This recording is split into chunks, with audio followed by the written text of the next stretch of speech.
Assalamualaikum warahmatullahi wabarakatuh.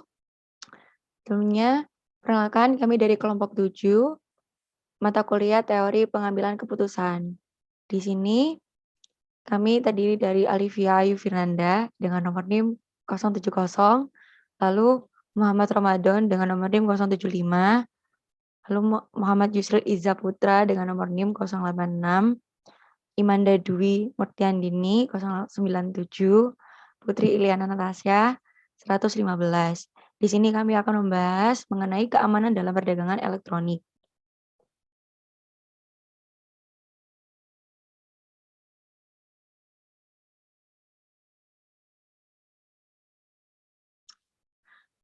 Materi yang akan kita bahas meliputi pertama, definisi sistem keamanan. Kedua, kegunaan sistem keamanan. Ketiga, aspek-aspek keamanan. Lalu, yang keempat, macam ancaman. Yang kelima, perlindungan hukum di Indonesia. Lalu yang keenam, perencanaan peningkatan keamanan. Latar belakang. Pada era ini, kehidupan telah meningkatkan seluruh kecanggihannya yang dikenal dengan era 4.0. Perkembangan teknologi ini bukan hanya mempengaruhi tiap individu, namun juga untuk skala yang lebih luas, yakni dalam bidang bisnis yang kita kenal dengan e-commerce. Nah, sempat terjadi penurunan omset di kala pandemi, baik dalam segi produk, cara penjualan, strategi penjualan, dan lain sebagainya. Nah, maka dari itu perlu adanya sebuah teknologi komunikasi yang tidak hanya digunakan untuk keperluan browsing, namun juga diperuntukkan bagi mereka yang memang perlu untuk keperluan perdagangan elektronik. Diharapkan dengan adanya ekonomi digital tidak menghambat jalan perdagangan secara elektronik terutama di Indonesia. Nah, namun keperluan perdagangan elektronik ini juga menyangkut perihal keamanannya. Sebuah sistem teknologi komunikasi tidak akan berjalan dengan baik jika tidak ada sebuah sistem keamanan elektronik. Untuk selanjutnya akan dijelaskan oleh Putri Iliana Natasha.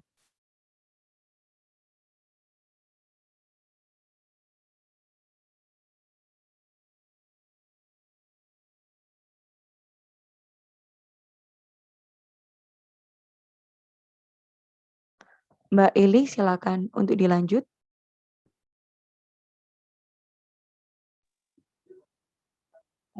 Subbab 1, definisi sistem keamanan elektronik dan e-commerce.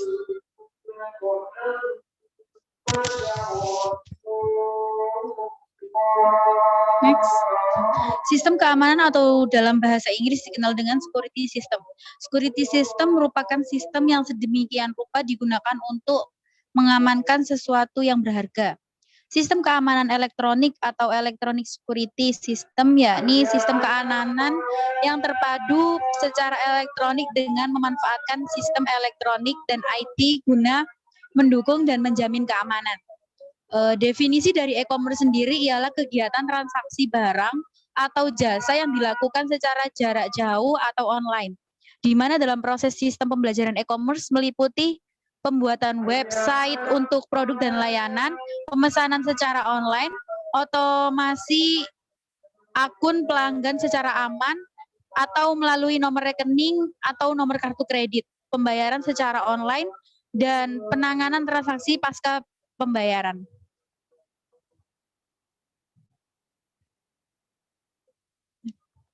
Subbab 2, kegunaan sistem keamanan dalam perdagangan elektronik.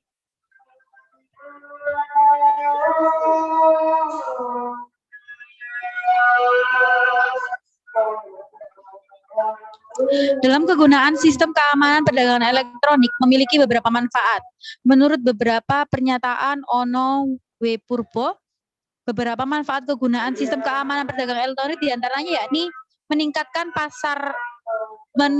pangsa pasar atau market exposure, menurunkan biaya operasional atau operating cost, melebarkan jangkauan atau global reach, meningkatkan customer loyalty, meningkatkan supply management, dan memperpendek waktu produksi. Untuk slide selanjutnya akan dijelaskan oleh Mbak Imanda Dwi. Bab 3 mengenai aspek-aspek keamanan pada e-commerce. Sistem keamanan pada e-commerce mencakup beberapa aspek penting di dalamnya yang dijadikan dasar. Adapun aspek-aspek tersebut diantaranya yakni yang pertama authentication, yang kedua integrity, yang ketiga non-repudiation, yang keempat authority.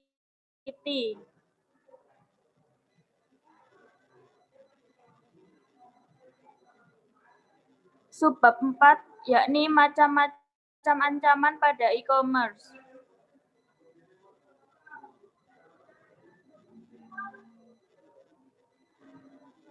Macam-macam ancaman yang sering dijumpai dalam sistem e-commerce adalah yang pertama, sistem penetration, yang kedua, authorization violation, yang ketiga, planting, yang keempat, communication monitoring, yang kelima, communication tampering, yang keenam, denial of service, yang ketujuh, repudiation.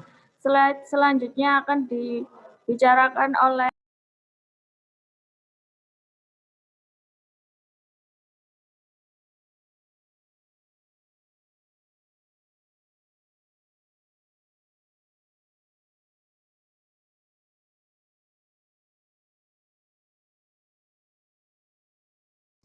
Mungkin Mas Rama langsung bisa disambung saja.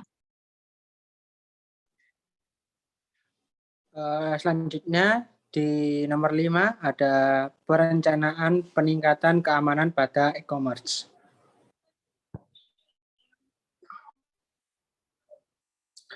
Dalam mengatasi solusi dari kekurangan sistem e-commerce, hal yang paling utama harus kita lakukan yakni membuat sebuah perencanaan untuk meningkatkan keamanan pada e-commerce, di mana pada proses pembuatan perencanaan, peningkatan keamanan pada e-commerce terdapat 5 tahapan, yaitu yang pertama ada perform risk assessment, yang kedua ada develop security policy, yang ketiga ada develop and implementation plan, yang keempat ada create a security organization, dan yang terakhir ada perform a security audit.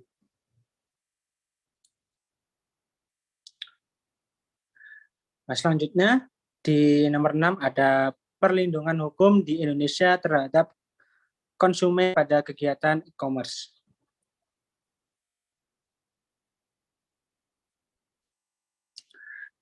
Dasar hukum e-commerce di Indonesia adalah Undang-Undang Nomor 19 Tahun 2016 tentang perubahan atas Undang-Undang Nomor 11 Tahun 2016 tentang Informasi dan Transaksi Elektronik atau ITE.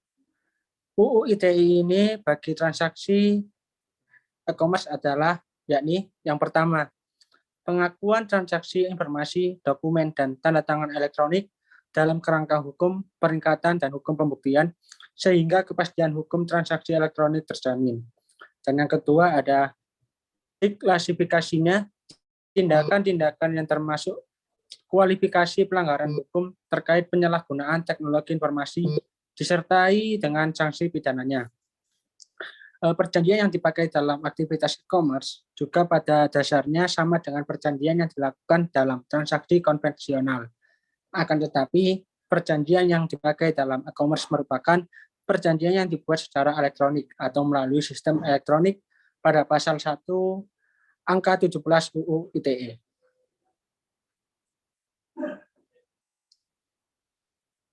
Nah, untuk selanjutnya bisa dilanjutkan oleh Mas Yusril.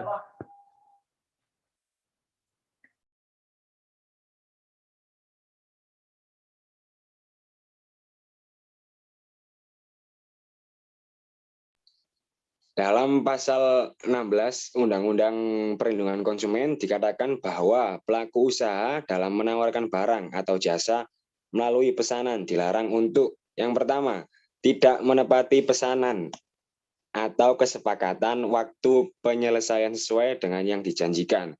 Yang kedua, tidak menepati janji atas suatu pelayanan atau jasa prestasi. Selanjutnya dalam pasal 19 Undang-Undang Perlindungan Konsumen juga mengatur tentang ganti kerugian terhadap produk cacat, di mana barang yang cacat merupakan tanggung jawab produsen atau pelaku usaha. Peraturan Perundang-undangan 80 tahun 2019 juga mengatur jika kegiatan perdagangan melalui sistem elektronik merugikan konsumen, maka konsumen dapat melaporkan kerugiannya kepada Menteri yang menyelenggarakan urusan di bidang perdagangan. dan pelaku usaha yang dilaporkan harus menyelesaikan pelaporan tersebut. Jika tidak dilakukan, maka pelaku usaha dapat dimasukkan dalam daftar prioritas pengawasan oleh menteri yang dapat diakses oleh publik. Kesimpulan yang pertama, sistem keamanan elektronik atau electronic security system yakni sistem keamanan yang terpadu secara elektronik dengan memanfaatkan sistem elektronik dan IT guna mendukung dan menjamin keamanan. Sedangkan definisi dari e-commerce sendiri ialah kegiatan transaksi barang atau jasa yang dilakukan secara jarak jauh atau online. Yang kedua, dalam penggunaannya, sistem keamanan perdagangan elektronik memiliki beberapa manfaat. Salah satunya yakni dapat meningkatkan jangkauan dan pangsa pasar. Yang ketiga, sistem keamanan pada e-commerce mencakup beberapa aspek, yakni yang dijadikan dasar. Adapun aspek-aspek tersebut diantaranya yakni authentication, integrity, non-repudiation, dan authority. Yang keempat, macam-macam ancaman yang sering dijumpai dalam sistem e-commerce, salah satunya yakni planting. Yang kelima, solusi dari kekurangan sistem e-commerce yang paling utama harus kita lakukan, yakni membuat sebuah perencanaan untuk meningkatkan keamanan pada e-commerce. Yang keenam, dasar hukum e-commerce di Indonesia adalah Undang-Undang Nomor 19 Tahun 2016 tentang perubahan atas Undang-Undang Nomor 11 Tahun 2016 tentang Informasi dan Transaksi Elektronik atau ITE. Terima kasih. Sekian presentasi dari kelompok 7. Terima kasih. Assalamualaikum warahmatullahi wabarakatuh.